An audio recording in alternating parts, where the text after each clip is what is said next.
बिस्मिल्लाहिर्रहमानिर्रहीम। अस्सलाम वालेकुम स्टूडेंट्स। चैप्टर नंबर 4 हमारा चल रहा था। चैप्टर नंबर 4 में डेट फाइनेंसिंग और इक्विटी फाइनेंसिंग क्या है, इसके ऊपर हमने बात करनी है। ठीक है, आसान सी है, कोई मुश्किल वाली चीज़ें नहीं है। डेट फाइनेंसिंग आपको मतलब है, पता ही है, कर्जा लेंगे जी किसी फाइनेंशियल इंस्टीट्यूशन से और वहाँ से अपने फाइनेंस को क्या करेंगे, मैनेज करेंगे। ठीक है, अच्छा। Debt financing is use to describe a type of finance where the borrower, जो बोरर होगा, पैसे लेने वाला होगा, receive fund other for a specific period और पॉसिबल इन परपेचुटी। परपेचुटी भी हो सकता है, स्पेसिफिक टाइम पीरियड के लिए हो सकता है। एक्नॉलेजेस एन ऑब्लिगेशन, जो बोरर होगा ऑब्वियस बात है उसकी ऑब्लिगेशन होगी to pay interest on the debt for as long as it remain outstanding, जब तक उसने कर्जा अदा करना होगा तब तक वो इंटरेस्ट पे करता रहेगा। Agree to repay the amount borrowed, कहता है कि जो उसने उधार पैसे लिए होंगे वो पे कर देगा व्हेन द डेट मैच्योर, जब उसकी जो एग्रीड डेट होगी वो पूरी हो जाएगी।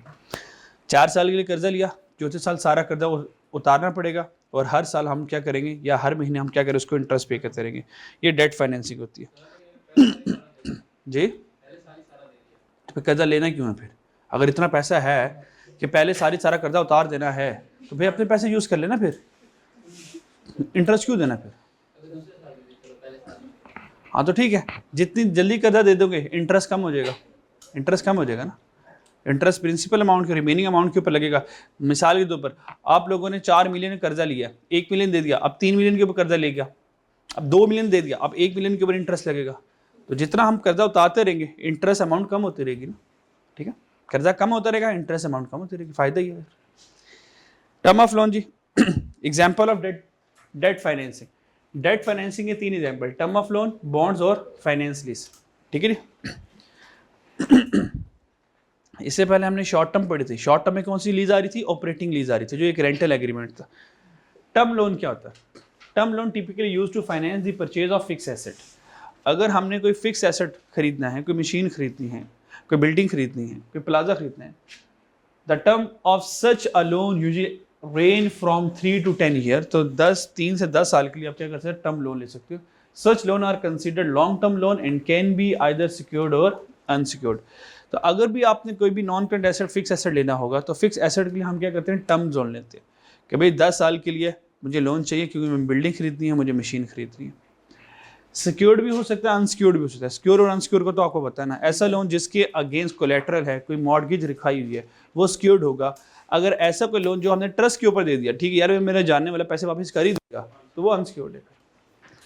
बॉन्ड्स पर आ जाए जी। बॉन्ड्स क्या? बॉन्ड्स और लॉन्ग टर्म डेट इंस्ट्रूमेंट। कहता है बॉन्ड्स भी हैं, ये भी लॉन्ग टर्म डेट इंस्ट्रूमेंट है जी। इसमें 2 पार्टीज इन्वॉल्व होंगी जी। एक बोरोर होगा, एक क्या होगा जी, बोरोर होगा। बोरोर होगा जिसको बॉन्ड इशू किया जा रहा होगा, ठीक है। लेंडर होगा जो, अच्छा, जो लेंडर होगा ये क्या करेगा, बॉन्ड इशू करेगा। ये क्या करेगा जी, बॉन्ड इशू करेगा। अच्छा, इसमें दो दो इन दोनों को जो हम नॉर्मली पढ़ते हैं, बॉन्ड में थोड़ा सा ये रिवर्स हो जाएगा, बॉन्ड में थोड़ा सा रिवर्स हो जाएगा। लेंडर का मतलब होता है उधार देने वाला। लेंडर का मतलब क्या, उधार देने वाला। अब यहां पे उधार कौन देगा, आम आवाम, पब्लिक देगी ना, क्या ख्याल है? तो यहाँ पे जो लेंडर होगा वो कौन होगा, आम आवाम होगी, क्योंकि आम आवाम ने बॉन्ड्स खरीद रहे होंगे। तो जो लेंडर होगा, आम आवाम, वो बाय करेगी बॉन्ड्स को, यानी कि वो क्या होगा, हमारा इन्वेस्टर होगा। तो यहाँ पे लिख लें general public. General public bonds खरीदेगी जी, जनरल पब्लिक बॉन्ड्स खरीदेगी।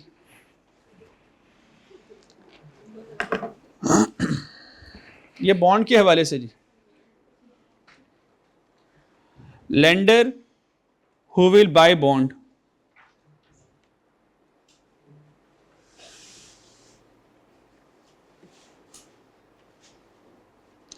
जो कि बॉन्ड्स बाय करेगा। और एग्जांपल में जनरल पब्लिक आ जाएगी जी।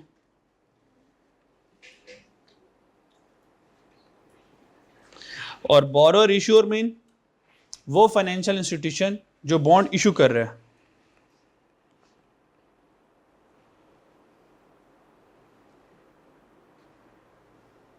हो इशू बॉन्ड्स, और एग्जांपल में क्या आ जाएगा, फाइनेंशियल इंस्टीट्यूशंस।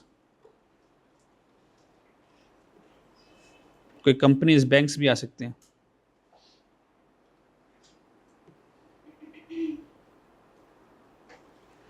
तो इसका मतलब बॉन्ड्स के केस में बोरोर कौन होगा? कोई बैंक हो सकता है, कोई बैंक हो सकता है, कोई कंपनी हो सकती है। ये मेरी बात समझ लगी? ओके क्योंकि आज कंपनी को पैसों की ज़रूरत है, तो वो उनको पैसों की ज़रूरत है, वो बॉन्ड इशू करेगा, लोगों के पास सफ़े आ जाएंगे और बदले में वो लोगों से पैसे ले लेगा। मेरी बात समझ लगती है? जिस तरह ओपन मार्केट ऑपरेशन में सेंट्रल बैंक ने गवर्नमेंट सिक्योरिटीज़ को बेचा था, वो सेम विद द केस ये बॉन्ड्स वाला था। द इशूअर कैन बी, अभी मैंने बात की इशूअर कौन होगा फाइनेंशियल में, बैंक और कंपनी। कहता है इशूअर कौन होगा? कहता है गवर्नमेंट भी बॉन्ड इशू कर सकता है। और ये तो हमने ओमो में पढ़ा था, ये तो हमने इको में ओमो में पढ़ा था, ओपन मार्केट ऑपरेशन में। जो सेंट्रल बैंक है वो गवर्नमेंट सिक्योरिटीज़ को ओपन मार्केट में क्या करता है? बाय करता है और सेल करता है, ताकि मनी सप्लाई को कम या ज़्यादा कर सके। तो सेंट्रल बैंक, ये तो हमने इको में पढ़ा था कि सेंट्रल बैंक बाय और सेल करता है गवर्नमेंट सिक्योरिटीज को। लोकल बॉडी में बैंक्स आ जाते हैं, बैंक्स आ जाते हैं, फाइनेंशियल इंस्टीट्यूशंस आ जाते हैं, और कॉरपोरेशन में कंपनीज आ जाती हैं। ये सारे हजरात क्या कर सकते हैं? जब इनको पैसा चाहिए होगा तो ये बॉन्ड इशू करके बोलो ना यार, पैसा फाइनेंस अरेंज कर सकते हैं। और ये आपने इकोनॉमिक्स में पढ़ा हुआ था। अब देखो बिजनेस इकोनॉमिक प्लान का दो फायदे होते हैं, ठीक है?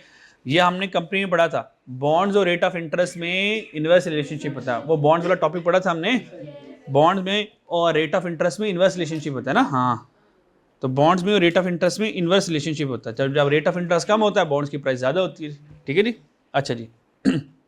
आगे चलते हैं। अब बॉन्ड्स की कैरेक्टरिस्टिक, ये वहाँ पे भी हमने कैरेक्टरिस्टिक पढ़ी थी। Bond generally provide fix interest rate. अगर आपको याद हो तो बॉन्ड्स के वजह हमने न्यूमेरिकल सॉल्व किया था, वहाँ पे हमने इंटरेस्ट फिक्स कैलकुलेट किया था। तो बॉन्ड के ऊपर फिक्स इंटरेस्ट रेट होता है। Interest paid is called coupon rate. जो इंटरेस्ट पेड होता है या जो इंटरेस्ट रेट होता है उसको कूपन रेट कहा जाता है। Bonds are redeemable on a pre determined future date called the maturity date. मिसाल के दौरान बैंक ने कहा हम 6 माह के लिए बॉन्ड इशू करें, 6 माह बाद हम आपसे अपने सफ़े वापस ले लेंगे, आपको आपके पैसे वापस कर देंगे। The issuer must repay principal par value. Par value क्या कहते हैं जी? Face value.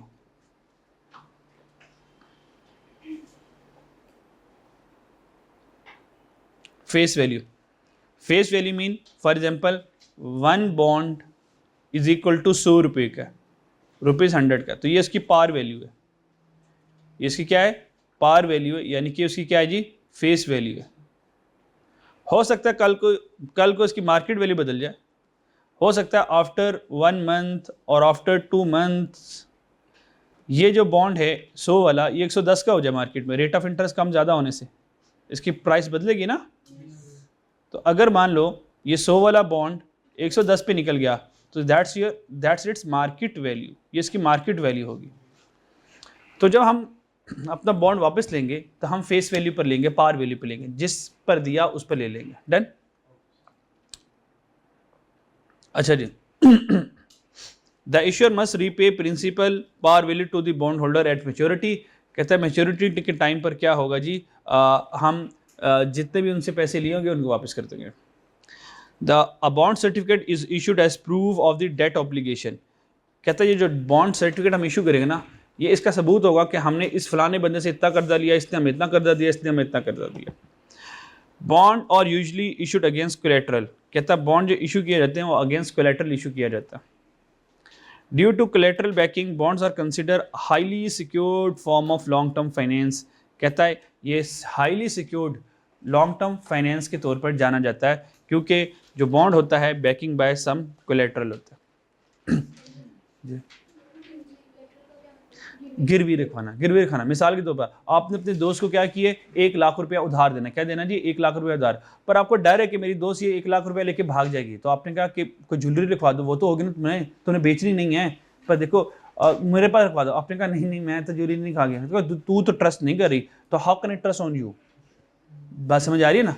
तो आप कहेंगे तुम ज्वेलरी रखवा दो मेरी, तो मैं वो 1 साल तक इस्तेमाल मैं कर लूँगी, तो मेरे 1 लाख रुपए देना, वैसे ज्वेलरी ले लेना। अब वो परेशान होगी ना, रातों की नींद उड़ेगी ना उसकी कि मेरी ज्वेलरी उसके पास है, तो क्या करेगी, आपको 1 लाख रुपए जी जी बोले बोले जल्दी लुटाएगी ना। और अगर आपने उसे ट्रस्ट किया, वो कहेगी, फिर वो आप कहेंगे जी 1 साल गुजर गया जी, वो पैसे दे दूंगी, मैं कौन सा मरी जा रही हूँ, मैं लाहौर में ही हूँ, क्या हो गया, दे दूंगी। फिर अब अगले साल कॉल करेगी, जी दे दूंगी, मैं कौन सा पाकिस्तान छोड़ के जा रही हूँ, दे दूंगी, क्या हो गया, इतनी बेतबारी क्या है। फिर अगले साल आप कॉल करेंगे, फिर वो यही कहेगी इंशाल्लाह, फिर बस ले ली पैसे आपने। हाँ जी, नहीं बेच नहीं सकते ना, कोलेटरल में आप बेच नहीं सकते। कोलेटरल में कब बेचेंगे, जब उसने कहा भाई मेरे पास 1 लाख रुपया है ही नहीं, उसने कहा नहीं है, आपकी ज्वेलरी है 10 लाख रुपए की, कितने की थी जी, 10 लाख रुपए की, तो मैं बेचने लगी हूँ जी, 1 लाख रुपये मेरा, 9 लाख मैं तुम्हें भिजवा रही हूँ, भिजवा देना 9 लाख रुपये, 1 लाख रुपया लेके अपने। आगे चलते हैं, कोई और सवाल है जी बॉन्ड्स के एतबार से जी? इंटरेस्ट रेट, वो इंटरेस्ट एंजॉय करेगी हर महीने का, जो फिक्स रेट ऑफ इंटरेस्ट होगा है जी। और अगर यही बॉन्ड ना गवर्नमेंट इशू करे, गवर्नमेंट असल में करती है टी बिल इशूज, गवर्नमेंट जो इशू करती है ना वो करती है ट्रेजरी बिल्स, क्या करती है जी, टी बिल्स करती है, और गवर्नमेंट इशू करती है जी ट्रेजरी बिल्स करती है, एक और करती है मेरे जहन से नाम निकल गया, टी बिल्स करती है इशू, और हाँ आगे नाम याद, gilt edge securities, T bills, treasury bills और गिल्ट एज सिक्योरिटीज, ये गवर्नमेंट इशू करती है। हाँ गवर्नमेंट ये कहती है भाई देखो फेस वैल्यू है इसकी 100 रुपये, कितनी जी, 100 रुपये, ऐसा करो तुम मुझसे बाय कर लो आज 90 रुपये का, तो तुम मुझसे 90 का खरीद लो, 3 माह बाद 90 डेज बाद मैं ये 90 वाला तुम्हें 100 का खरीद लूंगी, तो पर तुम्हारे पास बिल जो है 10 रुपये का तुम्हें फायदा हो जाएगा। तो गवर्नमेंट ऐसा करती है, ठीक है, बाकी नहीं करते कंपनी कहते हैं बस आपको इंटरेस्ट देंगे हम।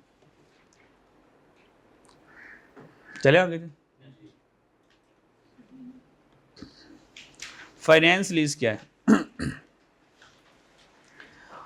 कॉर्पोरेट रिपोर्टिंग में सीआर में कॉर्पोरेट रिपोर्टिंग में कैफ में अब पूरा आप एक साथ स्टैंडर्ड पढ़ेंगे लीजेस का पूरा एक स्टैंडर्ड है, IAS 17 जो है लीजेस का स्टैंडर्ड है, उसे पूरा ये आप न्यूमेरिकल कैलकुलेशन करेंगे, और न्यूमेरिकली इसके एग्जाम में पास पेपर के सवाल आते हैं फाइनेंस लीज के, ऑपरेटिंग लीज के, ज़्यादातर फाइनेंस लीज के न्यूमेरिकल क्वेश्चन आते हैं।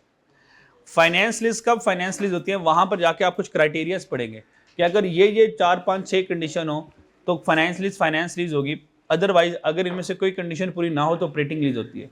डन, अब वो कंडीशन हमारे पास नहीं है, हमारे सिलेबस में नहीं है, इसलिए फिर मैं आपको बता भी नहीं रहा, ठीक है। फाइनेंस लीज है क्या, finance lease a method of providing finance through leasing agreement.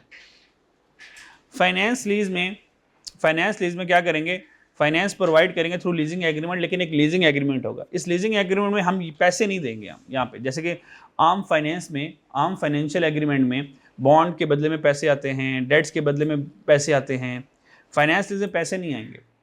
मिसाल के तौर पर मुझे एक गाड़ी खरीदनी है, गाड़ी है तकरीबन 60 लाख रुपए की, 60 लाख की मुझे गाड़ी खरीदनी है।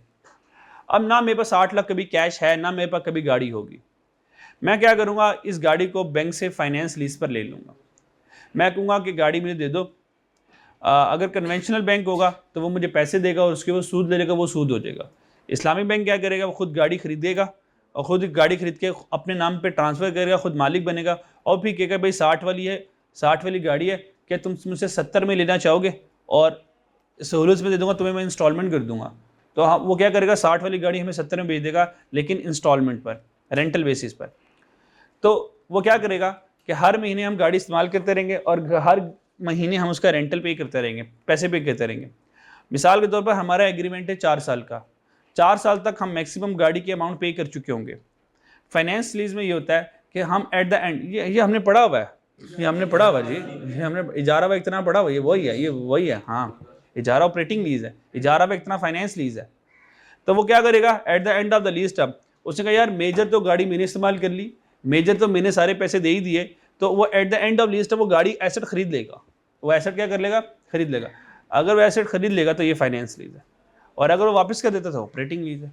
राइट जी, इसका मतलब फाइनेंस लीज में, ऑपरेटिंग लीज में जो लेसी होता है, लेसी कौन होता है जी, जो एसेट इस्तेमाल करने वाला होता है। लेसर कौन होता है? मालिक होता है। बात समझ लगती है? ओके। ऑपरेटिंग लीज में जो लेसी होता है, एसेट इस्तेमाल करने वाला होता है, वो थोड़ा सा एसेट इस्तेमाल करता है, 5%, 10%, 15%। इसका मतलब मेजर एसेट का हिस्सा मालिक के पास ही रहता है, वो गाड़ी वापस कर देता है क्योंकि मेजर हिस्सा मालिक के पास होता है। फाइनेंस लीज में ये होता है कि गाड़ी का मेजर हिस्सा लेसी इस्तेमाल कर चुका होता है, यानी कि अगर उसकी 100% लाइफ है ना, 90% तो लेसी इस्तेमाल कर चुका था। लेसर कहता है अब जहाँ तूने सारी इस्तेमाल की है तो 10% रह गया, वो थोड़े से पैसे दे दे, एसेट ही तू रख ले, गाड़ी ही तू रख ले। ठीक है जी, क्लियर। द लीजिंग कंपनी कौन होता है जी? द लीजिंग कंपनी कौन है? लेसर ओनर है, हु ओन और give asset on lease. Lease mean rent to lessee, कोई भी बंदा होगा। द यूजर, यूजर कौन जी? लेसी। उसको कौन कहते हैं? हायरर।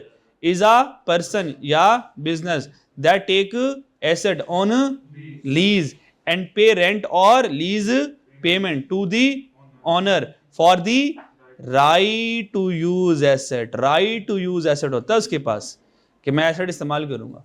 आसान सा इंग्लिश ये ना। Transfer all risk and reward control of the asset to the lessee before the lease expired. Finance lease में ये होता है कि आपको पता है सेल और सेल कब होती है? सेल कब होती है? ये आपने अकाउंटिंग में पढ़ा होगा। सेल कब होती है?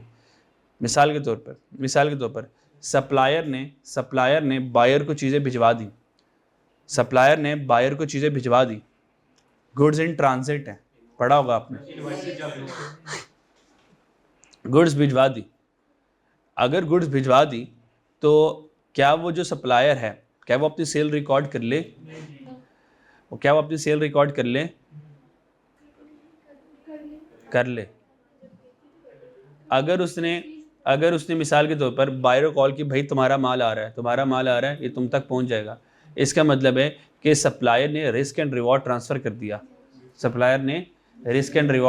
दिया। इनवाइस आई या ना आए, रसीद बाद में भेजा, क्या मसला है? रसीद का आना कोई ज़रूरी एविडेंस नहीं है। रसीद का आना तो अच्छी बात है कि मैच हो जाए, चीज़ें आगे, इनवाइस से दे के ज़रा चीज़ों को मैच मुच कर लेंगे। तो अगर इनवाइस नहीं भी आई और चीज़ें मुझ तक पहुंच गई तो मैं इनकार कर दूंगा, नहीं इनवाइस नहीं आई, ये चलो चीज़ें मेरी नहीं है। आप कहेंगे ठीक है यार, चीज़ें मेरी थी, मैंने ऑर्डर किया, वो आ गई हैं, इनवाइस शाम तक आ जाएगी, कल तक आ जाएगी, कोई मसला नहीं। तो जब रिस्क एंड रिवॉर्ड ट्रांसफ़र हो जाता है तब हम सेल रिकॉर्ड कर लेते हैं। फाइनेंस लीज में क्या होता है? Transfer all risk and reward control asset का किसको दे दिया जाता है? लेसी को दे दिया जाता है बिफोर द लीज एक्सपायर। अब जब सारा रिस्क एंड रिवॉर्ड लेसी को ट्रांसफ़र हो गया, अब ये एसेट किसका बन गया? ये लेसी का बन गया। अब लेसर इसका मालिक नहीं रहा। डन जी, क्लियर। अच्छा जी, ओनरशिप में भी transfer to the lessee at the end of lease term, और ये हमेशा at the end of lease term ownership transfer होगी। शुरू में मालिक कौन रहेगा? लेसर ही रहेगा, under mutual agree term. Financial lease are commonly use for acquiring computer, electronics equipment, asset that become obsolete quickly due to rapid technological change. Okay, when choose a financial lease, कब हमें financial lease को choose करना चाहिए? It is important, compare the cost of lease the asset with the cost of owing the asset. कहता है हमें finance lease को कब ऑप्ट करना चाहिए? कहता है compare the cost of lease. कहता है कॉस्ट ऑफ लीज को कंपेयर करो और cost of owing the asset, यानी कि आज मैं एसेट खरीदूँ तो मुझे कितने का पड़ेगा, और अगर मैं लीज पे ले लूँ तो मुझे कितना का पड़ेगा। कहता है इसमें से जो आपको लोअर लगता है उसके साथ आप मूव कर चलो। फाइनेंस लीज में कोई सवाल अगर माइंड में आ रहा है तो पूछ लें, फिर हम आगे चलते हैं। अच्छा जी, comparison short term finance, long term finance. Duration जी, यहाँ पे विद इन 1 ईयर होता है, इससे लेस होता है, यहाँ पे 1 से लेके 30 साल होते हैं।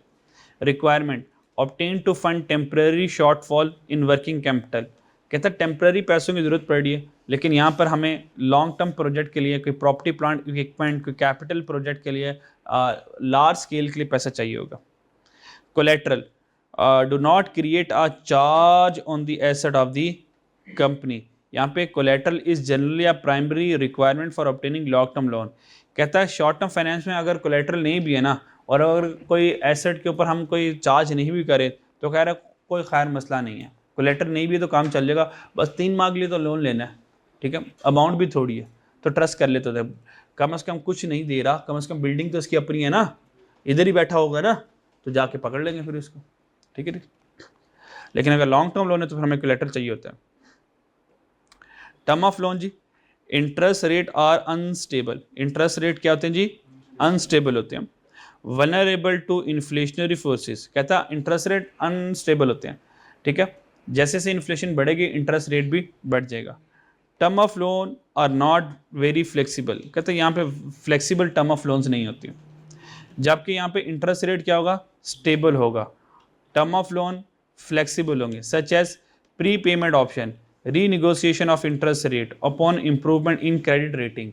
अगर मेरी क्रेडिट रेटिंग अच्छी है, मैं वक्त पर लोन देता हूँ, हो सकता है मुझे इंटरेस्ट रेट थोड़ा कम कर दे, ठीक है। यही फाइनेंशियल इकोनॉमिक्स थी, इकोनॉमी ऑफ स्केल का एक पॉइंट था फाइनेंशियल इकोनॉमिक्स। और मैंने कहा था जिस कंपनी की क्रेडिट रेटिंग अच्छी होती है, जिस कंपनी की रिप्यूट अच्छी होती है, कहती है भाई हम इतने ऐसे से काम करें, टाइमली आपको इंटरेस्ट पे करें, तो हमें जो रेट ऑफ इंटरेस्ट ऑफर किया जाए वो लो रेट पे किया जाए, ठीक है नी। तो यहाँ पे निगोशिएशन की ऑप्शन रहती है, क्योंकि अब हमने 10 साल तक लोन लेना, 10 साल तक एक पर्टिकुलर अमाउंट एक पर्टिकुलर टाइम पैटर्न पर आपको मिलती जाएगी, तो फिर ऑब्वियस बात है जो फाइनेंशियल इंस्टीट्यूशन होता है उसको एक पक्का गाहक मिल जाता है ना, पक्का गाहक मिल जाता है। शॉर्ट टर्म लोन वाला अभी है कल नहीं है, ठीक है जी। वॉल्यूम ऑफ फंड जी, use raise fund in limited amount, यहाँ पे लिमिटेड अमाउंट होती है, since they are repayable near future, क्योंकि वो भी 2-3 माह बाद या साल के अंदर अंदर पे कर देना। यहाँ पे लार्ज वॉल्यूम ऑफ फंड होता है जी। एग्जाम्पल जी, ओवरड्राफ्ट फैसिलिटी, जो बैंक ओडी जिसको कहते हैं जी, क्रेडिट कार्ड हो गया, लाइन ऑफ क्रेडिट हो गया। यहाँ पे लीज टर्म लोन्स आ जाते हैं, और पब्लिक डिपॉजिट्स आ जाते हैं, और बॉन्ड्स आ जाते हैं, यहाँ पे लॉन्ग टर्म सारी। और यहाँ पे लीजिंग कौन सी आती है? फाइनेंस लीज आ जाती है जी, ठीक है जी। तो लीजिंग में फाइनेंस लीज आ जाती है।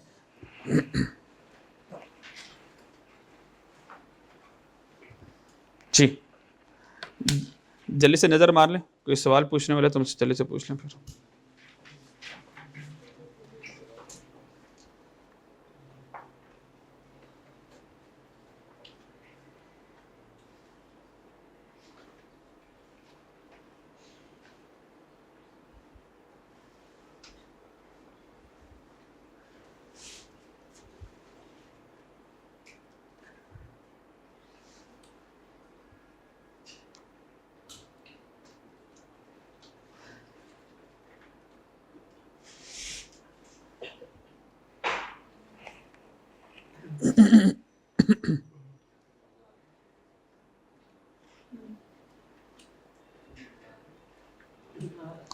पढ़ ले मज़े नहीं लेने भी, मज़ा आ रहा है उससे पूछा, मज़ा तू रीडिंग कर ले, उससे पूछा मज़ा आ रहा है कि नहीं आ रहा।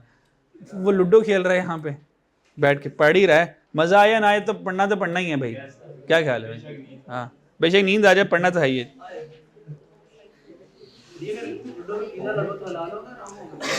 लूडो में पिज़्ज़ा लगाएं, हराम हो। हाँ हराम, बचपन में हम भी लगाते थे बोतल।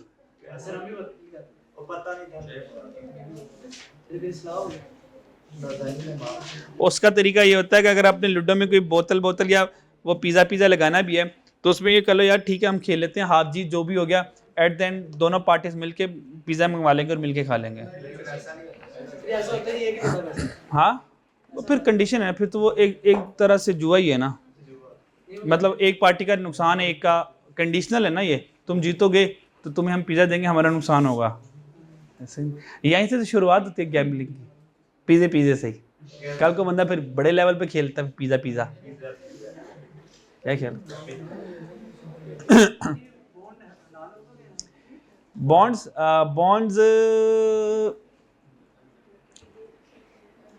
पता करना पड़ेगा मुफ्ती साहब से। बॉन्ड्स के ऊपर आपका कोई कारोबार नहीं कर रहे, अब मैं पता करूंगा, क्योंकि इसके असल में देखना होता है सूद की कंडीशंस क्या हैं। सूद की कंडीशंस क्या हैं? आप पैसे दे रहे हो और वो बदले में आपको एक सर्टिफिकेट दे रहा है, और सर्टिफिकेट में वो ये कह रहा है कि यार तुम्हें हर महीने जो है फिक्स रेट ऑफ इंटरेस्ट देंगे। अब ये जो फिक्स रेट ऑफ इंटरेस्ट हो रहा है, आप उसके कारोबार में पार्टनर नहीं हो, आप रिस्क एंड रिवार्ड के पार्टनर नहीं हो, मतलब आप हर तरह से सिक्योर्ड हो और आपको एक परमानेंट रेट ऑफ इंटरेस्ट मिलता रहेगा, तो ये पार्टनरशिप के क्राइटेरिया में तो फॉल नहीं करता, ठीक है। तो बॉन्ड्स लेना और उसके ऊपर fix rate of interest enjoy करना मेरे ख्याल में ठीक नहीं है, लेकिन बाकी मुफ्ती साहब से पूछूंगा फिर बताऊंगा आपको, ठीक है जी।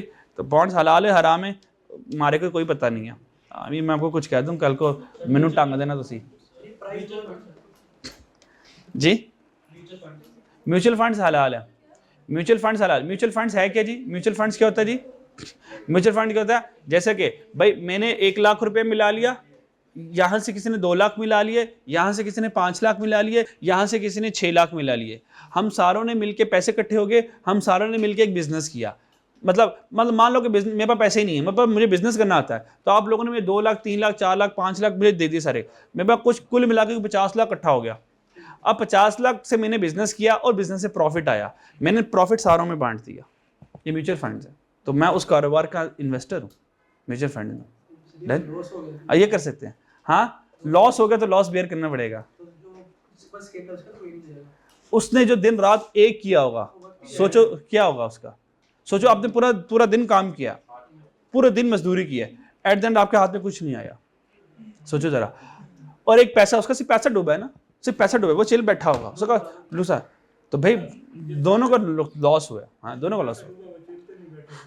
मिसाल के तौर पर वो ज्यादातर क्या कहेगा, यार ठीक है मेरा पैसा डूब गया उसने, और जिसने पूरी मेहनत की होगी उसके हाथ में 1 रुपया भी नहीं आया, वो इतनी उम्मीदें लेके बैठा होगा, पैसे वाले के पास एक्स्ट्रा पैसा होगा, वो डूब गया होगा, उसको परेशानी हुई होगी, लेकिन वो जियत नहीं होगी जो बेचारे के पास पैसे ही नहीं आए। तो दोनों को दुख लगेगा। बात समझ आ रही है? एक मजदूर है, उसने पूरा दिन मजदूरी की है, एट द एंड उसके हाथ में कुछ नहीं आया, तो दुख होगा ना। हाँ, क्या म्यूचुअल फंड में? हाँ हाँ जी, हाँ जी, उसमें हम कर सकते हैं। हाँ हाँ, बिल्कुल बिल्कुल कर सकते हैं, हलाल है, हलाल है, म्यूचुअल फंड हलाल है। मिजान का सेविंग अकाउंट होता ही नहीं है, वो सेविंग अकाउंट का क्राइटेरिया डिफरेंट होता है। वो सेविंग अकाउंट इस तरह से होता है कि वो एक कंडीशन लिखवाते हैं कि आपका जो सेविंग अकाउंट है, आप हमारे पास पैसे रखवाएंगे, हम आपका पैसा आगे इन्वेस्ट, वो एज अ पार्टनरशिप के तौर पे लेते हैं आपको, और वहाँ पे रेट ऑफ इंटरेस्ट फिक्स नहीं होता, कभी कम कभी ज्यादा, कभी बहुत ही कम हो जाएगा। नहीं, वो कारोबार। हेलो बच्चों, आप लोग तो माशाल्लाह ऐसे बातें करने लगे जैसे आप 100 साल बाद आए होते हैं, और आज आपकी 100 साल बाद मुलाकात हुई होती है, और आपने कहा 100 साल तो हम जुदा रहे, तो आज मिल ही गए हैं, तो थोड़ी बातें कर लेते हैं। आप लोग तो माशाल्लाह इतने जज्बे से बातें करें जैसे पिछले 100 सालों से आप लोग बिछड़े होते हैं, आज मुलाकात हुई है बिछड़ों की, तो उनका चलो मिल के बातें कर लेते हैं। और जो रोज़ आप लोग एक दूसरे से मिलते हो, नंबर भी होगा एक दूसरे का, घर जाके बातें कर लिया करो। अच्छा जी, क्या इस जो मिजान बैंक की जितनी भी प्रोडक्ट्स हैं वो तकरीबन सारी हलाल प्रोडक्ट्स हैं। आप मिजान बैंक की किसी भी प्रोडक्ट पर एतबार कर सकते हैं, रिलाई कर सकते हैं आप, ठीक है जी, वो सारी हलाल, वो हराम नहीं है, इसलिए टेंशन फ्री रहे। कन्वेंशनल बैंक में नहीं पैसा डिपॉजिट करवा सकते, फिक्स अकाउंट में फिक्स डिपॉजिट नहीं करवा सकते, सेविंग अकाउंट ओपन नहीं करवा सकते कन्वेंशनल बैंक में। इस्लामिक बैंक में करवा सकते हो, वो चीज़ का ख्याल रखते हैं। नहीं ख्याल रखेंगे तो वो गुनाहगार होंगे। हमने तो उनके ऊपर एतबार किया ना। करंट अकाउंट में वो बिजनेस नहीं करते, क्योंकि करंट अकाउंट उनकी लाइबिलिटी है। आप कभी भी पैसे निकलवा लोगे तो आपके अकाउंट में पैसे मौजूद होने चाहिए, जबकि सेविंग अकाउंट में आप उनसे एग्री करते हो कि 3 साल तक पैसे आपके पास रहेंगे, वो उन पैसों से कारोबार करते हैं। डन। वो उनकी अपनी पॉलिसी है, लेकिन करंट अकाउंट वाले पैसे आपको कहिए मुझे सारे दे दो, वो आपसे एक दिन का या 2 दिन का टाइम लेंगे, आपको सारे पैसे वापस करके देंगे आप करंट अकाउंट। अच्छा, एक बात सुन लें, जब कोई एक बच्चा सवाल पूछता है तो बाकी ऐसे होते हैं कि हम तो माशाल्लाह इल्म के समुंदर हैं, हमें तो इसकी जरूरत नहीं है ना, हम तो आइंस्टाइन की औलादों में से हैं, ठीक है जी, क्या ख्याल है, हम तो इब्ने बतूता की औलादों में से हैं, हमारा तो सारा नॉलेज है, आगे क्या होना वो भी हमें पता है। ये तो बोंगा है, इसने सवाल पूछ लिया कि वो करंट अकाउंट में क्या होता है। हमें करंट क्या, हमें तो नॉन करंट का भी पता ही है, कंडक्टर का भी हमें पता है, जो अकाउंट नहीं है हमें उनका भी पता है, क्योंकि हमें तो इन सवालों की जरूरत नहीं है। जब कोई एक बच्चा सवाल पूछता है, मैं उसको जवाब नहीं देता, बाकी वो सारों के लिए सवाल होता है, वो सारों को जवाब होता है। एक बच्चे में सवाल पूछता कहता है हाँ ठीक है फजूल है, हम अपनी बातें करते हैं, आओ बहना बातें करें हम अपनी। अब छोटे बच्चे थोड़ी हो यार, बड़े हो गए आप लोग, तो नॉलेज गेन करें, नॉलेज को हासिल करें, बातें तो होती रहेंगी। घर जाके एक दूसरे का व्हाट्सएप पर नंबर मैसेज किया करें, उनके चलाओ बातें करें तो किया करें, कॉन्फ्रेंस कॉल कर लिया करें, बातें कर लिया करें, क्लास में पढ़ लिया करें जी, क्लास में पढ़ लिया करें। अप्रूवल प्रोसेस चांसेस, कहता है जी शॉर्ट टर्म का अप्रूवल प्रोसेस सिंपल होता है, फास्ट होता है जी, और यहाँ पे कम्प्लेक्स होता है, ज़रा स्लो होता है। क्योंकि ऑब्वियस बात है ज़्यादा अमाउंट देनी पड़ती है हमें लोन पर। रीपेमेंट शेड्यूल, ये तो आप इंशाल्लाह सीआर में बनाएंगे, कॉर्पोरेट रिपोर्टिंग में रीपेमेंट शेड्यूल प्रॉपर बनाएंगे वहाँ पे। कहता है रीपेमेंट शेड्यूल फ्लेक्सिबल होता है जी, और लोअर फ्लेक्सिबल होता है, और यहाँ पे हायर फ्लेक्सिबल होता है। Finance cost higher interest rate होता है, ये हायर कैसे होता है जी, ये हायर कैसे, और ये लोअर कैसे हो गया जी? जी कहता है शॉर्ट टर्म में रेट ऑफ इंटरेस्ट हायर होता है।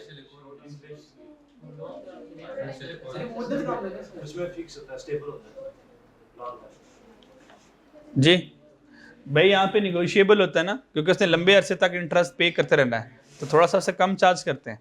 इसने 6 माह के लिए करना है, 7 माह के लिए करना है, तो इससे ज़्यादा इंटरेस्ट चार्ज करते हैं।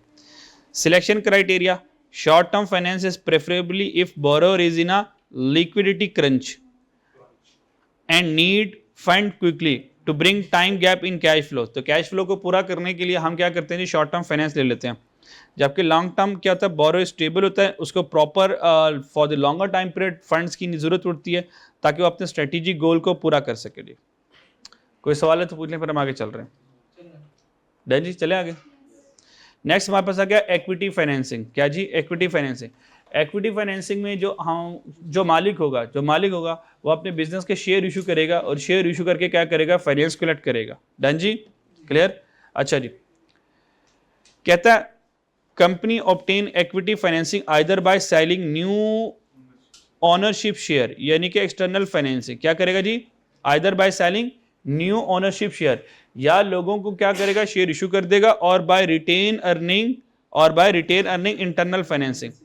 तो इक्विटी फाइनेंसिंग दो तरह से होगी। नंबर 1, या तो वो अपने शेयर बेच दे, या तो जितना भी हर साल बिजनेस प्रॉफिट कमा रहा था और सारा प्रॉफिट शेयर होल्डर को डिस्ट्रीब्यूट नहीं किया जाता था, कुछ प्रॉफिट रिटेन कर लिया जाता, तो वो क्या करेगा, अपना रिटेन वाला हिस्सा क्या करेगा, यूज कर सकता है। दोनों ऑप्शन है। इक्विटी फाइनेंसिंग एग्जांपल्स में क्या आ गया जी, रिटेन अर्निंग आ गई, issuing share of for cash आ गया, और प्रेफरेंस शेयर आ गया। डन जी, वन बाय वन तीनों को पढ़ते हैं।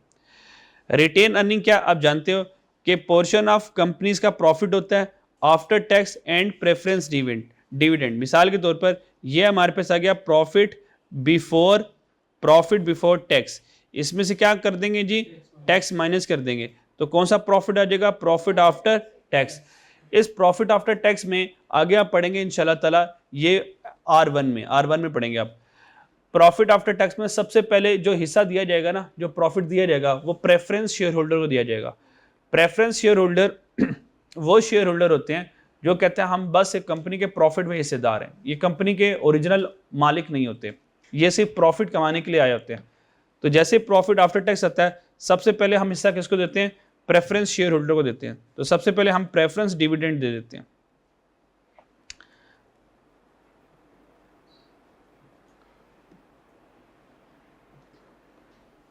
प्रेफरेंस डिविडेंड क्या करते हैं, यहां से माइनस करते हैं जी, और अब जो प्रॉफिट बच जाता है, अब ये सारे ऑर्डिनरी शेयर होल्डर को दिया जाता है।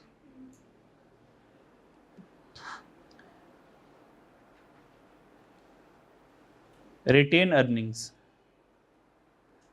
ये हमारे पर रिटेन अर्निंग बन जाता है। और अगर इनमें से भी कुछ पैसा ऑर्डिनरी शेयर होल्डर को दे दिया, फिर उसमें से जो बचेगा वो फिर रिटेन अर्निंग होंगे। और अगर ऑर्डिनरी कहते नहीं हमें नहीं पैसा चाहिए तुम रख लो, तो फिर सारी रिटेन अर्निंग यही बन जाएगी। रिटेन अर्निंग करते क्या जी, they are reinvested in the business, ये दोबारा बिजनेस में री इन्वेस्ट कर देते हैं, rather than distributed to shareholder. Shareholder भी डिस्ट्रीब्यूट नहीं करते, दोबारा कंपनी के ऊपर पैसा लगा देते हैं। तो शेयर होल्डर का एक बार कंपनी बन जाए, बिजनेस सही चल जाए, बन जाए, शक्ल सूरत नजर आ जाए, उसके बाद जो पैसा कमाएगी हम ले लिया करेंगे। रिटेन प्रॉफिट कहाँ कहाँ इस्तेमाल हो सकता है, रीपेइंग डेट, अगर हमने कोई कर्जा लिया उस कर्जे को उतारने के काम आ सकता है, कैपिटल एसेट खरीदने के काम आ सकता है, फाइनेंसिंग की एक्सपेंशन, हमने 5 साल की लीज कराई थी पर पता चला नहीं हमें 5 साल एसेट और इस्तेमाल करना पड़ेगा, हमने फर्दर 5 साल की और लीज करवा ली। Increase equity reserve and profitability, obvious बात है अगर रिटेन अर्निंग को कहीं इस्तेमाल नहीं करेंगे तो उससे आपका इक्विटी रिजर्व बढ़ जाएगा और प्रॉफिटेबिलिटी आपकी कंपनी की और बढ़ जाएगी।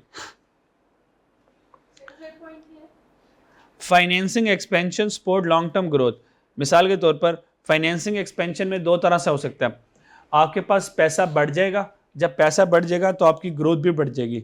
दूसरा ये, अगर आपने कोई लीज करवाई हुई है 5 साल के लिए और आप कहते हैं ये फाइनेंसिंग मेरी और बढ़ जाए, एक्सपैंड हो जाए, तो रिटेन अर्निंग वाले पैसे से आप फर्दर और एक्सपेंशन कर सकते हैं, लीज टर्म और बढ़ा सकते हैं।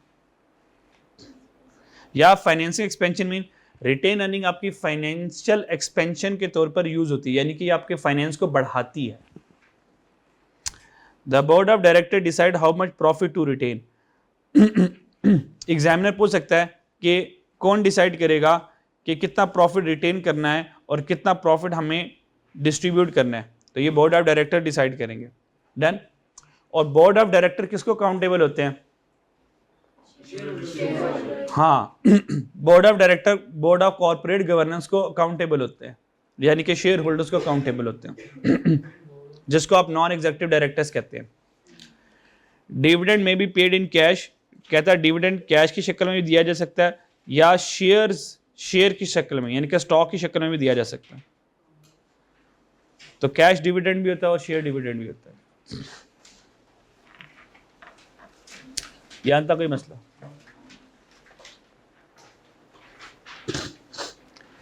कहते हैं नेक्स्ट टॉपिक है जी, increasing long term capital by retain profit has several major benefit for the company.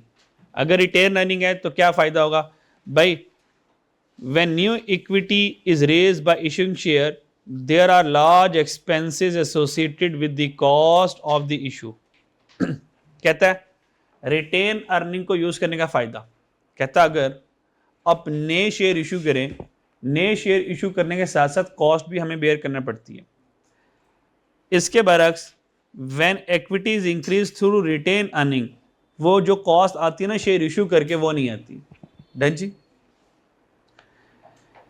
मिसाल के तौर पर जब हम शेयर इशू करेंगे तो शेयर इशू करने के लिए हमें पब्लिक को अनाउंस करना पड़ेगा, फिर किसी ने पैसे दिए उनका डेटा मेंटेन करना पड़ेगा, तो अच्छे खासे खर्चे होते हैं ये सारा कुछ मेंटेन करने के, कि कौन कौन शेयर होल्डर है, कितने कितने खरीदने हैं, कितने किसने पैसे दे दिए हैं, किसने कितने देने हैं, कौन नहीं दे पा रहा, तो बड़े रोले होते हैं इसके।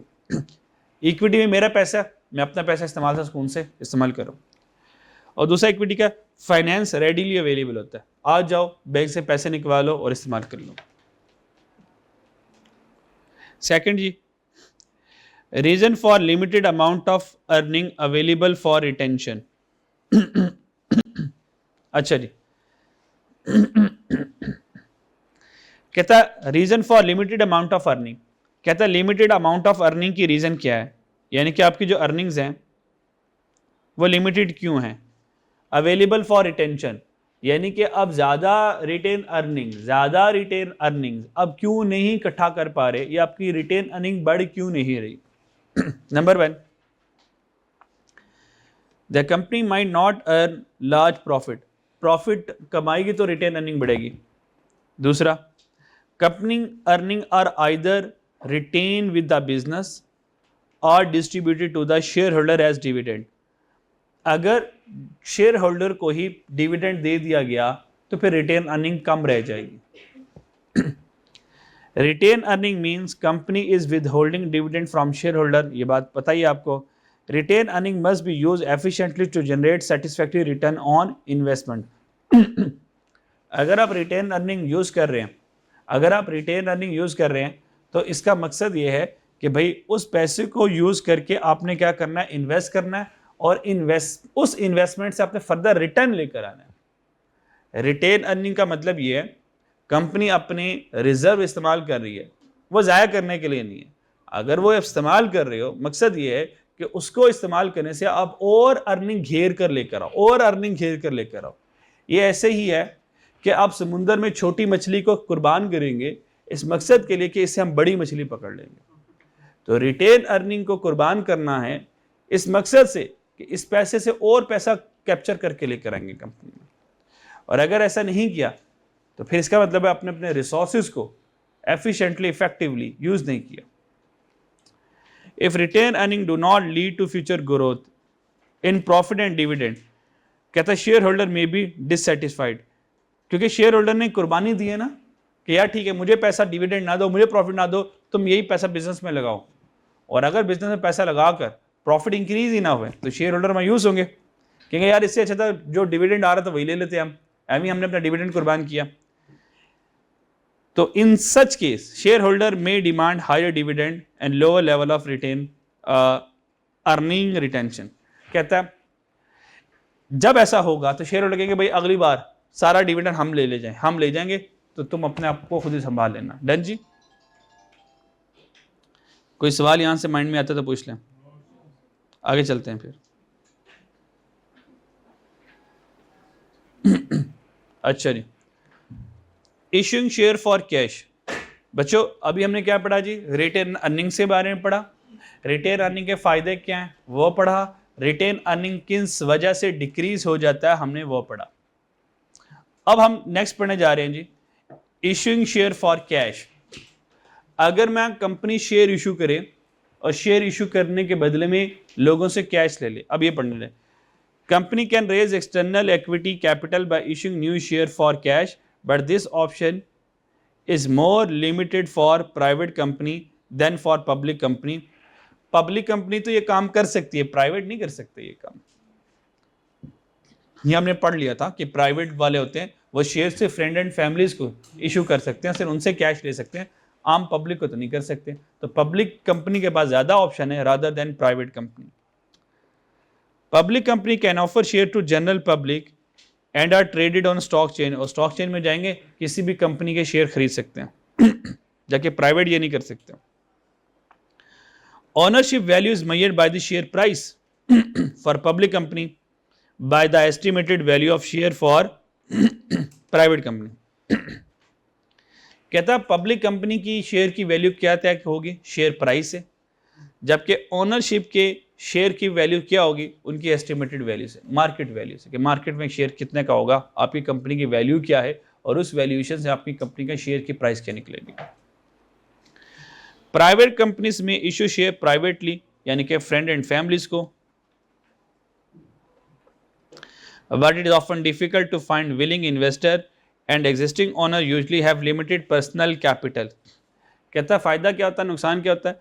कहता है प्राइवेट वालों को जब शेयर वो इशू करते हैं उनको कोई अपनों में से कोई इन्वेस्टर मिलने को तैयार नहीं होता, कोई इन्वेस्ट करने के लिए तैयार नहीं होता, जिसकी वजह से उनका कैपिटल इंक्रीज नहीं होता। और वो क्यों शेयर इशू करना चाहते हैं, क्योंकि लिमिटेड पर्सनल कैपिटल, उनके पास खुद के पास कैपिटल कम होता है। As a result existing share holder are restricted source of new equity for private company. कहता है प्राइवेट कंपनी वाले न्यू कैपिटल को हासिल नहीं कर सकते। The stock market act as both primary market, primary market का मतलब क्या है, issuing new share for cash, and secondary market mean trading existing share among investor. ये कैश के बदले में भी क्या कर सकते हैं, न्यू शेयर इशू कर देंगे, और trading existing share among investor, एक इन्वेस्टर एक कंपनी का शेयर छोड़ के दूसरा ले लेगा, उसके बदले में वो ले लेगा, यानी कि शेयर्स की एक्सचेंज भी कर देगा वो। डन। तो स्टॉक मार्केट के प्राइमरी मार्केट में शेयर के बदले में कैश मिल जाएगा, ये दूसरा एक शेयर के बदले में दूसरी कंपनी का शेयर मिल जाएगा। There are 3 main method of issuing new share for cash. अगर हमने शेयर इशू करना है थ्रू कैश, कहता है इसके 3 मेथड हैं। Number 1 issuing new share for purchase by the general investing public, this is called initial public offer. जब भी इशूइंग न्यू शेयर है for purchase of general investing public, जब एक प्राइवेट वाला, जब एक पीवीटी एलटीडी कन्वर्ट होना चाहती है एलटीडी में, प्राइवेट वाले लिमिटेड में जाती है, तो वो स्टॉक एक्सचेंज में जाती है और आईपीओ इशू करती है। आईपीओ क्या मतलब है कि मैं फर्स्ट टाइम स्टॉक एक्सचेंज में आ रही हूं, तो आप चाहो तो मेरे शेयर खरीद सकते हो। डन जी। तो जिस कंपनी का आईपीओ चल रहा था इसका मतलब है कि वह प्राइवेट से लिमिटेड में कन्वर्ट हो रही है। Issuing new share to a relatively small number of selected investor, this is called placing or private placement of share. कहता है issuing new share to a relatively small number of selected investor.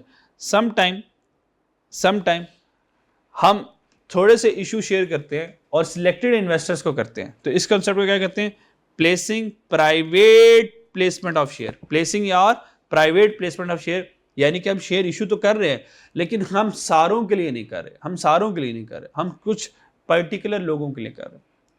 तीसरा जी, issuing new share to existing share holder in a right issue. हम share issue कर रहे हैं। पहला वाला क्या था? आम आवाम। पहला वाला क्या था? आम आवाम। दूसरा वाला क्या था? खवास, स्पेशल को। तीसरा वाला क्या था? अपनों को, अपनों को। यानी कि चार्ली वाले में हमने कहा यार जो शेयर इशू बाहर जो करने यार तुम ही लोग खरीद लो, यानी कि ऑनर्स राइट अपने पास ही रहे, क्यों लोगों को मालिक बनाना अपनी कंपनी का? तुम्हारे पैसे हैं, तुम अपनी कंपनी का खुद शेयर खरीद लो। चार्ली वाला ये। तो पहला वाला आम आवाम को, दूसरा वाला खवास को, खास आवाम को, और तीसरा वाला अपनों को। अपनों को मतलब एग्जिस्टिंग शेयर होल्डर, अपनी कंपनी के अपने मालिकों को।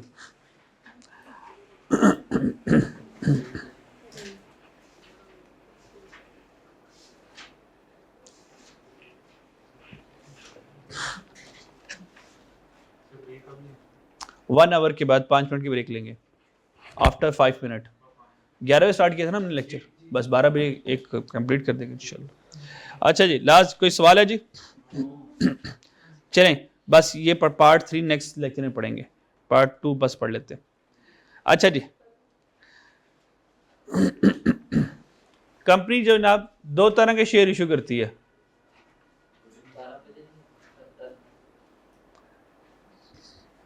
कंपनी 2 तरह के शेयर इशू करती है जी। कंपनी कितनी तरह के इशू करती है जी? 2 तरह के। एक क्या कहते हैं? ऑर्डिनरी शेयर, और एक क्या कहते हैं? प्रेफरेंस शेयर, जिससे थोड़ी देर पहले मैं कुछ बात कर रहा था आपसे। ऑर्डिनरी शेयर और प्रेफरेंस शेयर। ये जो ऑर्डिनरी शेयर होते हैं ये मालिक होते हैं। ये क्या होते हैं जी? ये ट्रू ओनर होते हैं। अब ये नहीं प्रेफरेंस वाले फॉल्स ओनर होते हैं। हाँ, ये ट्रू ओनर होते हैं, यानी कि इनका खून पसीना लगा होता है बिजनेस में। जो प्रेफरेंस शेयर होते हैं ये सिर्फ फॉर प्रॉफिट होते हैं, ठीक है, ये फॉर प्रॉफिट होते हैं। ये मालिक तो होते हैं लेकिन सिर्फ प्रॉफिट के लिए मालिक होते हैं। चलें आज जरा बाकी सारी बात आप पढ़ ही लेंगे, अगर मैं ना भी लिख पाता तो क्या फर्क पड़ता। प्रेफरेंस शेयर या preference stock. Preference share are the form of equity financing, represent ownership in a company but with different rights. इनके राइट्स डिफरेंट होते हैं। अभी पढ़ेंगे कौन कौन से राइट्स होते हैं। Preference share holder have high priority claims. High priority claims का मतलब यह है, सबसे पहले जब भी कंपनी प्रॉफिट कमाएगी इनको प्रॉफिट मिलेगा। जब भी कंपनी डूबेगी सबसे पहले इनको पैसा इनका मिलेगा, फिर जो पैसा रह जाएगा वो ऑर्डिनरी वालों का लॉस होगा। डन जी। तो हाई प्रायोरिटी क्लेम्स हैं, और डिविडेंड के मामले में भी और इन केस ऑफ सॉल्वेंसी के मामले में भी।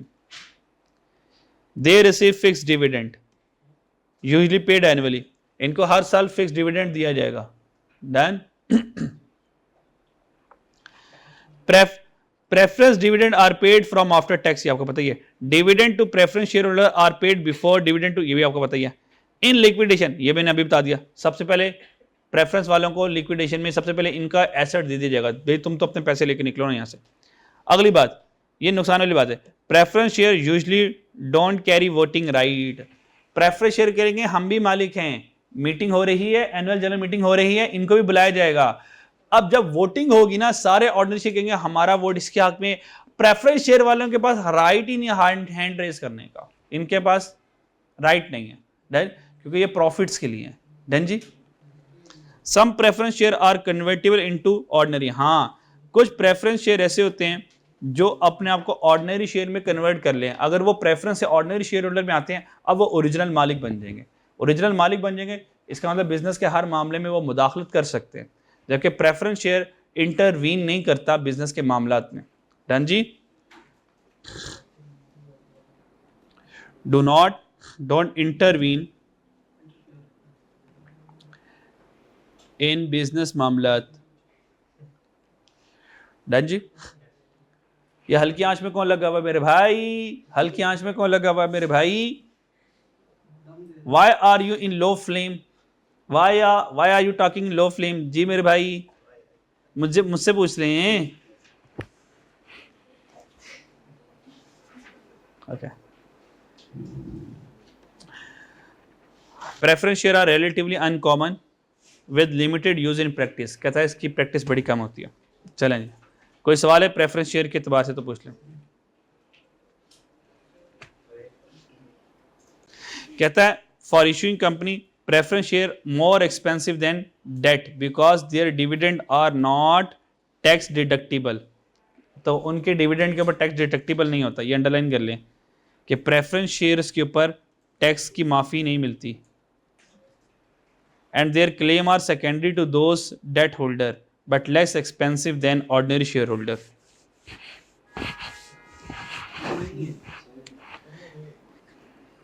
एक सांस में जब पढ़ते हैं ना तो समझ को नहीं लगती, थोड़ा थोड़ा पढ़ लें।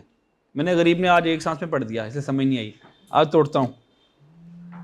अच्छा जी, for issuing company, for the issuing company कहता कंपनी के लिए जब कंपनी इशू करती है preference share more expensive than debt. यहाँ पे एक जुमला, एक कहानी है। कहता जब कंपनी शेयर इशू करती है तो प्रेफरेंस शेयर जो है वो कर्जों से ज़्यादा महंगी पड़ती है। समझ लगती है मेरी बात? यस और नो? नहीं, यहाँ तक वो क्यों है अगला जवाब आगे आएगा ना। यहाँ तो जुमले की समझ लगती है ना कि प्रेफरेंस शेयर होल्डर ये एक्सपेंसिव है किससे? कर्जों से। कर्जा लेना हो या प्रेफरेंस शेयर वालों को शेयर इशू करने हो, तो महंगा कौन है इसमें से? प्रेफरेंस वाले। रीजन आगे बताएगा क्योंकि because their dividend are not tax deductible. Their dividend are not tax deductible. जैसा कि अगर एम्प्लॉयर एम्प्लॉय को सैलरी देता है तो आपको पता है कि लॉ ये कहता है कि एम्प्लॉयर बिजनेस, जब तुम एम्प्लॉय को सैलरी दोगे तो तुमने टैक्स काट के उसको सैलरी देनी है। जिसकी सैलरी 1 लाख है, तुमने 1 लाख नहीं, उसको 95 देना है, 5,000 रुपये तुमने अपने पास रखना है। ये 5,000 रुपये तुमने फिर मुझे टैक्स देना है। जब ये तुम मुझ तक पहुंचा दोगे फिर 5,000 रुपये मैं क्या करूंगा, तुम्हें माफ़ कर दूंगा, तुम्हारे प्रॉफिट में से तुम 5,000 को माइनस कर सकते होगे, यानी कि कंपनी को उसका फायदा होता है। ये टैक्स डिडक्टिबल है। बस समझ आई? जब आपने एम्प्लॉय को सैलरी दी उसके ऊपर जो टैक्स था अब हमें जमा करवा देंगे, जितना टैक्स आप जमा करवाएंगे इतना हम आपको फायदा दे देंगे। जब मैं प्रेफरेंस शेयर होल्डर वालों को डिविडेंड दूंगा, इस डिविडेंड के ऊपर टैक्स कटता है, पर वो जो टैक्स मुझे एडजस्ट करने की इजाजत नहीं है, यानी कि वो मेरी इनकम में से टैक्स माइनस नहीं होगा। तो प्रेफरेंस शेयर होल्डर के ऊपर कंपनी को फायदा नहीं होता। डन? क्योंकि ये टैक्स डिडक्टिबल नहीं है, इसमें टैक्स की माफी नहीं मिलती। अभी भी नहीं समझ आई आपको? सादे से एग्जाम्पल कहता हूँ। मान लो बिजनेस की इनकम है 1 लाख। एग्जाम्पल, बिजनेस की इनकम है 1 लाख। बिजनेस ने अपने इंप्लॉयज को सैलरी दी, उस सैलरी के ऊपर टैक्स बना, सारे इंप्लॉयज का, मिसाल सारे इंप्लॉयज का टैक्स बना 15,000। कितना बना? 15,000। बिजनेस का इनकम टैक्स था 1 लाख, तो 1 लाख बिजनेस ने टैक्स देना था। लॉ ये कहता है कि क्योंकि एम्प्लॉय ने टैक्स, तुमने एम्प्लॉय का टैक्स काट लिया, वो टैक्स तुमने मुझे जमा करवा दिया, तो वो जितना तुमने टैक्स जमा करवाया ना मुझे, वो 15,000 है, वो तुम ऐसा करो माफ, तुम कम कर लो वो, यानी कि अब तुमसे हम टैक्स 1 लाख नहीं 85,000 लेंगे। अब खोपड़ी को समझ आई? चलो, इसी तरह जब प्रेफरेंस शेयर होल्डर को जाएगा तो कोई टैक्स यहाँ पे माफ करने की इजाजत नहीं है। उस केस में अगर 1 लाख बिजनेस ने टैक्स देना है तो no tax deductible at dividend, 0, क्योंकि 1 लाख ही जमा करवा मेरे पास। बात समझ रही है? ये टैक्स में पड़ेगा इंशाल्लाह, इसकी सारी कैलकुलेशंस।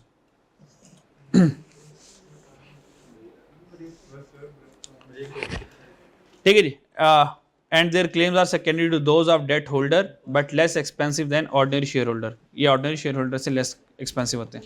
ठीक है जी, यहाँ पे ब्रेक लगाते हैं। नेक्स्ट इंशाल्लाह ताला हम part 3 debt versus equity financing. वैसे है कितना रह गया? वो बस फिर फटका ही देते हैं यार, ये इसकी इतनी औकात नहीं है वैसे। ये तो 5, अच्छा डेट फाइनेंसिंग इक्विटी फाइनेंसिंग क्या, ये अपने पढ़ लिया हुआ, अब दोनों इकट्ठे आएंगे, बस 5 मिनट काम नहीं है। चलो ठीक है, अल्लाह हाफिज़।